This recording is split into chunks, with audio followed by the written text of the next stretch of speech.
Could we really live on Mars? Hey there, space enthusiasts! Ever wondered if humanity could call Mars home one day? In this video, we'll delve into the possibility of living on the red planet. From the challenges we'd face to the exciting advancements in space exploration, we're covering it all. What lies ahead for the foreseeable future of crewed spaceflight? Could we really live and spend a day on Mars? Is this something that's likely to happen in our lifetimes? Establishing a lunar base is by no means out of the question within the next couple of decades, provided that we do not indulge in any more senseless wars. Never mind the question as to whether we could live on Mars. The question should perhaps rather be, could humans survive the journey to Mars? Mars is a harsh environment, with freezing temperatures, a thin atmosphere, and intense radiation from the sun. Without protective gear, humans wouldn't survive more than a few minutes on the surface. But recent discoveries, like the presence of water ice and seasonal flows, have sparked hope that Mars could one day sustain life. The problems are immense, one of the worst being the danger from solar radiation during the journey. A violent solar storm would be disastrous. Mars is not exactly welcoming, but it is less unlike the Earth than any other body in the solar system. One trouble is that from our point of view, the atmosphere is of little use. It is painfully thin, and it is made up almost entirely of carbon dioxide. Mars might not be somewhere we could live.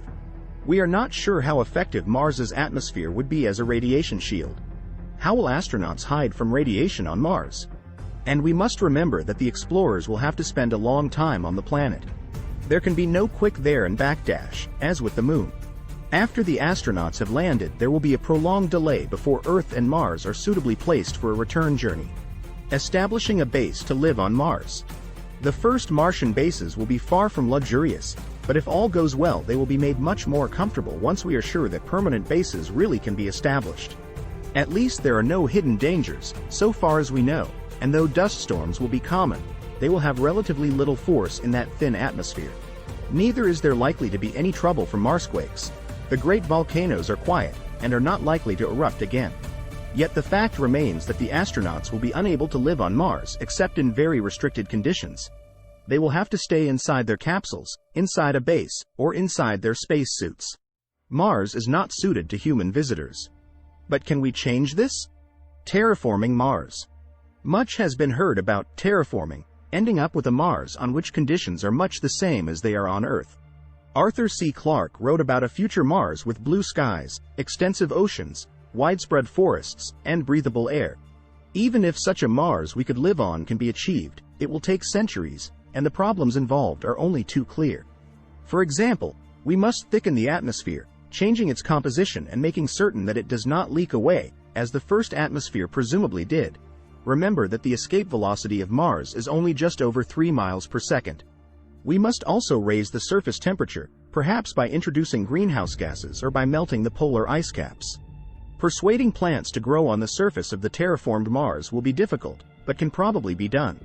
Eventually, we will end up with a Mars where there are large cities, supporting a population of thousands or even millions. Should we colonize Mars? But, if we could achieve all this, are we sure that it is the right thing to do? If there were advanced life forms on Mars, it is tempting to say that the answer would have to be no, because the introduction of Earth-type beings would unquestionably mean that the indigenous Martians would be doomed.